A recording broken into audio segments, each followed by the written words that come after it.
My name's Avery, a 29-year-old graphic designer who spent the last few years carving out a life I love. Freelance gigs that pay the bills, a little apartment in Houston with a view of the bayou, and Matt, my fiancé, a 31-year-old construction engineer who's been my rock for 2 years running. We're the kind of couple who argue over pizza toppings but never over the big stuff. Solid, steady, the real deal. I thought I'd met the worst of his family when his mom, Deborah, started nitpicking my tattoos and my artsy job the day we got engaged, but I had no idea what she was capable of until last Thanksgiving. That's when she turned a holiday dinner into a war zone, laughing as she told us she'd canceled our wedding venue, and trust me, that was just the spark. This is the story of how I went from stuffing my face with mashed potatoes to stuffing her control freak empire 6 feet under. It was November 2025, a muggy Texas evening, the kind where the air sticks to your skin even with the act blasting. Matt and I had driven out to Deborah's sprawling Houston McMansion for Thanksgiving, white columns, manicured lawn, the whole rich bitch vibe. We'd been engaged 8 months, and after endless debates, we'd booked our dream venue, an old estate outside Austin, rolling hills dotted with oak trees, fairy lights strung up like something out of a movie. It wasn't cheap, but we'd saved every penny ourselves, a point of pride I clung to when Deborah started her meddling. From day one, she'd been on us. Her guest list, 200 of her country club cronies, her catering picks, caviar, not BBQ, even her suggestions for my dress, think virgin white ball gown, not my vibe. I'd brushed it off as overexcited mom stuff, but by Thanksgiving I knew better. She didn't want input, she wanted the reins. Dinner was halfway done, turkey carved, mashed potatoes heaped, the table a sea of crystal and linen that screamed Deborah's taste. Matt sat next to me, his hand resting on my knee under the table, a quiet anchor as his dad, George, droned on about golf. Sadie, Matt's cousin, scrolled her phone across from us, her dark hair pulled back, muttering about her TikTok analytics. Then Deborah leaned back in her chair, swirling her Chardonnay like some Bond villain, and let out this laugh, smug, sharp, the kind that makes your gut twist before you even know why. "I hope you didn't get too attached to that wedding venue," she said, her smirk widening as she locked eyes with me. "Because I canceled it. Now you have to do it my way." The room went silent, forks hovering, breaths held. I stared at her, my brain scrambling to catch up. Canceled? It had to be a joke, a sick flex to get a rise out of us. The clink of silverware against plates vanished, replaced by a heavy, suffocating quiet that pressed against my chest like a weight. Matt's hand tightened on my knee under the table, his calloused fingers digging in hard enough to leave a mark, his whole body going stiff beside me, his jaw clenching so hard I heard his teeth grind, a low, grating sound that sent a shiver down my spine. I looked at him. His hazel eyes were dark, narrowed, fixed on his mother with a fury I'd never seen before, his broad shoulders rigid under his flannel shirt. "You're joking, right?" I managed, my voice shaky, still half laughing because it couldn't be real, couldn't be happening, not here, not now, not over turkey and cranberry sauce. Deborah just smiled, slow and deliberate, her lips curling like a cat who'd caught a mouse, taking a sip of her Chardonnay with a casual grace that made my stomach twist. "Oh, honey," she said, her tone dripping with fake sweetness, her green eyes glinting under the chandelier's glow. "It was for the best. That place was way too expensive, tacky, really. I found a lovely church instead, much more traditional. And the reception? My friend's country club. It'll be beautiful. Trust me." The word trust landed like a slap, sharp and mocking, and I felt my face flush, a hot wave of disbelief crashing into something darker, something angrier. The dining room, Deborah's pride and joy, with its polished mahogany table, crystal glasses, and that damn floral centerpiece she'd bragged about for weeks, felt like it was closing in, the air thick with the smell of gravy and her smugness. I glanced around, desperate for someone to break the spell. George, Matt's dad, sat at the head of the table, his gray hair thinning, his fork poised over a pile of mashed potatoes, his watery blue eyes darting between us like he'd rather be anywhere else. Sadie, Matt's cousin, lounged across from me, her phone propped against a wine bottle, her dark ponytail swinging as she froze mid-scroll, her lips parting in a silent, "What the fuck?" Aunt Claire, Deborah's sister-in-law, clutched her napkin, her round face paling, her usual chatter stilled. Even little Noah, Sadie's 10-year-old brother, stopped shoveling stuffing long enough to stare, his wide brown eyes bouncing from Deborah to me like he'd stumbled into a movie he didn't understand. I turned back to Deborah, her smirk still plastered on, her blonde bob immaculate, her silk blouse shimmering as she leaned back in her chair like a queen on a throne. My hands trembled, my fork clattering against my plate as I set it down, the sound loud in the stillness. "You're serious?" I asked, my voice rising despite myself, cracking at the edges. "You canceled our venue?" She tilted her head, her smile widening just a fraction, a glint of triumph in her eyes. "Avery, darling," she said, her voice smooth as velvet. "It was a ridiculous choice, overpriced, gaudy, not at all what our family stands for. I took care of it. You're welcome." "You're welcome." The words hit like a punch, and I felt my breath catch, my chest tightening as the reality sank in. She wasn't joking. She'd done it. Matt's hand slipped from my knee, his chair scraping back an inch as he leaned forward, his voice low and rough, a growl building in his throat. "Mom," he said, each syllable sharp, "what the hell did you do?" Deborah's smirk faltered for a heartbeat, her glass pausing midair. She hadn't expected him to snap, not yet. "Matthew," she said, rolling her eyes with that exaggerated sigh she'd perfected over years of playing the martyr, "don't be dramatic. I saved you both from a mistake. That estate was a money pit. I found something better, more elegant. A church wedding, like I had with your father. Tradition matters." She gestured vaguely at George, who coughed into his napkin, his face reddening as he avoided Matt's glare. I fumbled my phone out from my lap, my fingers shaking so hard I nearly dropped it, my heart pounding as I opened my texts. Lena, my best friend and our venue manager, would know. She'd fought to get us that Austin estate, the one with the oak trees and the hilltop view we'd dreamed of for months. "Lena," I typed under the table, my thumb slipping on the screen. "It's Avery. Deborah says she canceled our venue. Please tell me it's not true." I hit send, my pulse racing, my eyes darting back to Deborah as she took another sip of wine, her smugness radiating like heat off asphalt. Less than a minute later, my phone buzzed and I glanced down, my stomach plummeting as I read, "Oh my God, Avery, I'm so sorry. It was canceled last week by a Deborah Thompson. She called, said she was your planner, had all your details. We've booked the date for another couple. I had no idea." My vision blurred, my breath hitching as I reread it. Last week. She'd done this days ago, sat on it like a predator, waiting for this moment to pounce. I looked up, my face burning, my voice trembling with a fury I couldn't hold back. "How dare you?" I said, loud enough to make Noah flinch, my phone clattering onto the table as I stood, the chair wobbling behind me. Deborah raised an eyebrow, unfazed, swirling her glass like this was all a game. "Avery, calm down," she said, her tone patronizing. "I did you a favor. You'll see. It's better this way." Matt shot to his feet beside me, his chair screeching against the hardwood, the sound raw and jarring. "Mom," he snapped, his voice booming across the room, "what the hell is wrong with you?" Her smug mask cracked, her eyes widening. She'd underestimated him, thought he'd roll over like always. "Oh, Matthew, please," she said, waving a hand. "You'll thank me later. It's just a venue." "Just a venue?" I repeated, my voice rising, my hands balling into fists. "It was our venue, our choice, our money." Sadie's head snapped up, her phone tilting as she whispered, "Oh shit, this is going live. Chat's at 10K already." Deborah shot her a glare, but Sadie just smirked, angling the screen for a better shot. Matt pulled out his phone, his fingers moving fast, and Deborah's smirk twitched, suspicion creeping into her eyes. "What are you doing?" she asked, her voice sharpening, her glass clinking as she set it down. He didn't answer, just put it to his ear, his gaze locked on her, cold and unyielding. "Hey, Uncle Jack," he said, loud enough for everyone to hear. "Happy Thanksgiving. I need a favor." Uncle Jack, Deborah's older brother, a shark of a lawyer who'd made billionaires beg for mercy, was the family's quiet heavyweight, and she knew it. Her face paled, her hand freezing on the table. "Matthew, stop," she said, her voice rising, a hint of panic breaking through her calm. "So my mother just committed fraud," Matt continued, his tone steady but edged with steel. "Impersonated Avery, canceled our wedding venue behind our backs." "Think you can look into that?"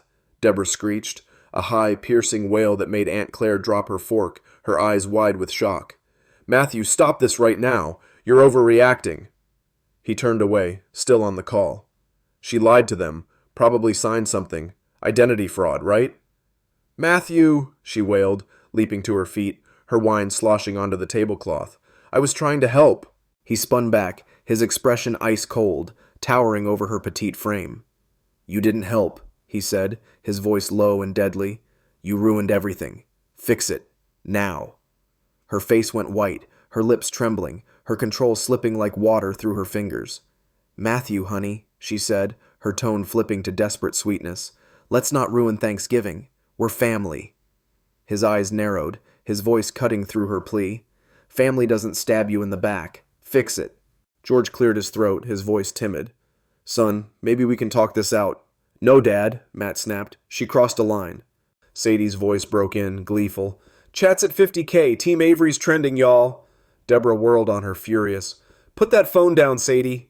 Sadie grinned, zooming in. Nah, this is too good. Keep going, Aunt Deb. I stepped forward, my anger boiling over, my voice shaking but strong. This wasn't about helping, Deborah. You couldn't stand us choosing something you didn't control, so you stole it. You don't get to play God with our lives. Her mouth opened, then closed, her face twitching. She had no comeback, and we all saw it. Then she smirked, slow and sinister, leaning forward with her elbows on the table, her wine glass abandoned. Oh, sweetheart, she said, her eyes locking on me. You think you've got me cornered? You're forgetting something. Matt folded his arms, his voice flat. What's that? The money, she said, her smirk widening, her voice dropping to a triumphant purr. My stomach lurched. She'd always dangled their wealth like a carrot, but we'd sworn we didn't need it. You didn't think Matt paid for that venue alone, did you? She said, her gaze piercing me like a knife. My heart stopped. Matt's body stiffened beside me, his breath catching. What are you talking about? He growled. She chuckled, soft and smug. That overpriced estate? I transferred the deposit into your account months ago. I saw you use it. I paid for it. And if I paid, I decide where the wedding happens. The room spun, my knees wobbling as the truth hit. Matt had said it was his savings. Our savings. Deborah sat back, her smirk a crown of victory. She thought she'd trapped us. But Matt's face went blank, his eyes narrowing, and a cold smile crept across his lips, sharp and dangerous. Interesting, he said, his voice eerily calm, leaning in just a fraction. So you paid for it? Her smirk flickered. That's right. Then why was the contract in my name? He said, his tone cutting like glass. Why did the confirmation come to us?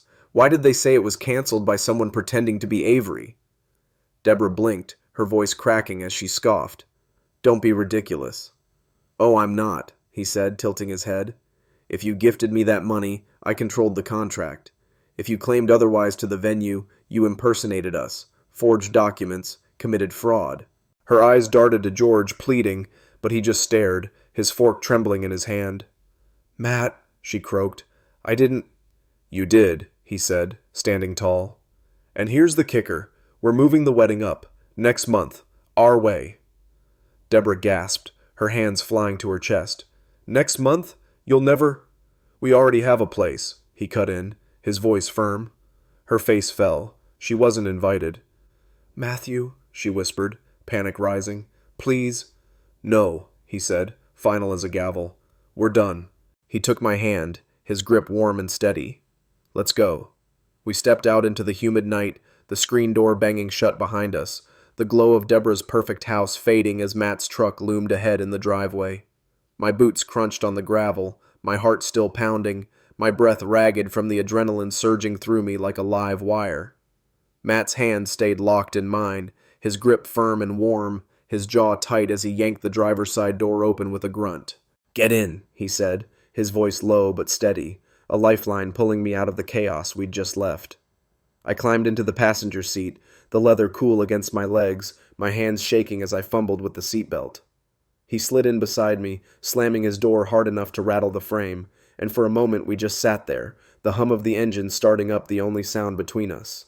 I looked at him, his knuckles white on the steering wheel, his hazel eyes dark with a fury I could feel radiating off him, and I knew this wasn't over, not by a long shot. Sadie's voice echoed in my head, "Chat's at 100K," and I wondered how many strangers were already picking sides in our war. She's lost it, I said, my voice trembling, breaking the silence as he pulled out onto the street, the headlights cutting through the dark. Completely lost it. Matt exhaled sharp through his nose, his grip tightening on the wheel. She's been losing it for years, he muttered, his tone bitter. I just didn't want to see it. I reached over, my hand resting on his arm, feeling the tension coiled in his muscles. We'll fix this, I said, more to myself than him, my mind racing. Lena's text, the venue gone, Deborah's smirk still burned into my retinas. He glanced at me, his eyes softening for a split second, a faint smile tugging at his lips. Damn right we will, he said, and I felt a spark of hope flare up, small but fierce, cutting through the mess she'd made. The next morning, we didn't waste time. Matt called Uncle Jack while I brewed coffee, the bitter smell grounding me as I listened from the kitchen. She impersonated Avery, canceled our venue, then admitted she funneled the deposit through my account to control it, Matt said, pacing the living room, his voice clipped and hard. Jack's gravelly drawl crackled through the speaker. That's fraud, identity, contract, maybe wire if she's dumb enough to have left a trail. Press charges? Matt paused, his eyes meeting mine across the counter, searching. I shook my head. Not yet, not unless she pushed us further. No, he said, but we need leverage. A letter. Make it clear we'll sue if she tries anything else. Jack chuckled, dark and approving. Smart. I'll draft it today. Legal scare'll shut her up. She's not as slick as she thinks. Lena texted back while Matt was still on the phone, my best friend, my lifeline, her words frantic. I've got a lead, a vineyard in hill country, small but gorgeous, open December 20th. Want it? My heart leapt, less than a month away, tight, but ours. Yes, I typed, my fingers flying. Book it. Matt hung up, his grin sharp as he caught my eye. We're doing it, he said, crossing the room to pull me into his arms, his breath warm against my hair. Next month, no Deborah, no bullshit. I laughed, shaky but real, burying my face in his chest. She's gonna lose her mind. He smirked, his voice low. Good. Deborah didn't take it lying down. She never did. By noon, my phone buzzed with a voicemail, her voice dripping venom through the speaker. Matthew, Avery, this is ridiculous. Running off like children? I've already booked the church, the club. You can't just throw that away. Call me back. I deleted it, my hands trembling, but Matt's phone lit up next. A text. You'll regret this. I control more than you think. My stomach twisted, her words slithering under my skin, but Matt just snorted, blocking her number. Let her try, he said, his voice cold, and I clung to that steel in him, knowing we'd need it. Sadie called an hour later, her voice giddy. Y'all, I posted the dinner clip, 3 million views. Had Deborah Downs trending, chats calling her Thanksgiving tyrant. Want me to keep it going? I laughed, picturing Deborah's face if she saw it. Hell yes, I said. Let the world know. Sadie's TikTok became our megaphone. Clips of her screeching, screenshots of Lena's text, a blurry photo of Deborah storming out to her car that Sadie's little brother Noah had snapped from the porch. The internet ate it up. Memes of her with a wine glass captioned, When your mill cancels your life. Strangers cheering us on. Team Avery hashtags everywhere. Uncle Jack's letter hit her mailbox 2 days later. Formal, brutal, outlining her fraud, threatening legal action if she meddled again. She went quiet, but we didn't stop. Lena locked in the vineyard, rolling hills, a rustic barn strung with lights, smaller than Austin but cozier, more us. We invited everyone, my parents, Matt's groomsmen, Sadie, even Aunt Claire, who texted, I'm sorry about her, honey. I'm in. Deborah wasn't on the list. She found out anyway. George called Matt, his voice tired. She knows about the new date. She's a mess, son. She made the mess, Matt shot back. Tell her to stay away. George sighed. She won't forgive this. I don't need her to, Matt said, hanging up. The wedding came fast. December 20th, 2025, a crisp hill country evening, the vineyard glowing under a Texas sunset, snow dusting the vines like a miracle. I walked down the aisle in a dress I'd picked. Ivory, simple, no ball gown bullshit. Matt waiting in a dark suit, his grin wide and real, his hands steady as he took mine. Sadie live-streamed, her phone discreet but rolling. Chats at 5 million, Team Avery's winning. No Deborah, no sign of her, no shadow. We danced under the stars, his arms around me, his breath warm against my ear. We did it, he whispered, and I grinned, my cheek against his. Damn right. But she'd tried, Lena told me later, laughing over champagne. She showed up, drove right to the gate, demanded to get in, screaming she was the groom's mother. Security smiled, said not on the list, turned her away twice. She sat in her car an hour, fuming, then peeled out. I pictured it, her in that pristine Lexus, wine glass probably still in hand, raging at a world she couldn't bend. And I laughed, loud and free, the sound echoing over the hills. We went no contact after. Holidays, future kids, all off limits. Relatives said she spiraled, crying to anyone who'd listen, calling me a manipulator, mad a traitor. No one bought it. Sadie's videos had spread too far, the truth too loud. A year later, she mailed a letter, long, dramatic, ending with, "I hope you see my love someday." Matt burned it in our fireplace, his hand finding mine as the flames ate her words. But last week, a package hit our porch. No return address, a photo of our wedding, my face scratched out with a jagged pen. I showed Matt, his grin dark and ready. "She's still out there." Sadie texted, "Round 2, chat?" Lena laughed over the phone. "I've got bouncers on speed dial." I'm thriving, married, free, fierce, and she's rotting, clawing at a life she torched, her threats empty as the wind. Here's what I learned. Some people think love's a chain. They yank, you bleed.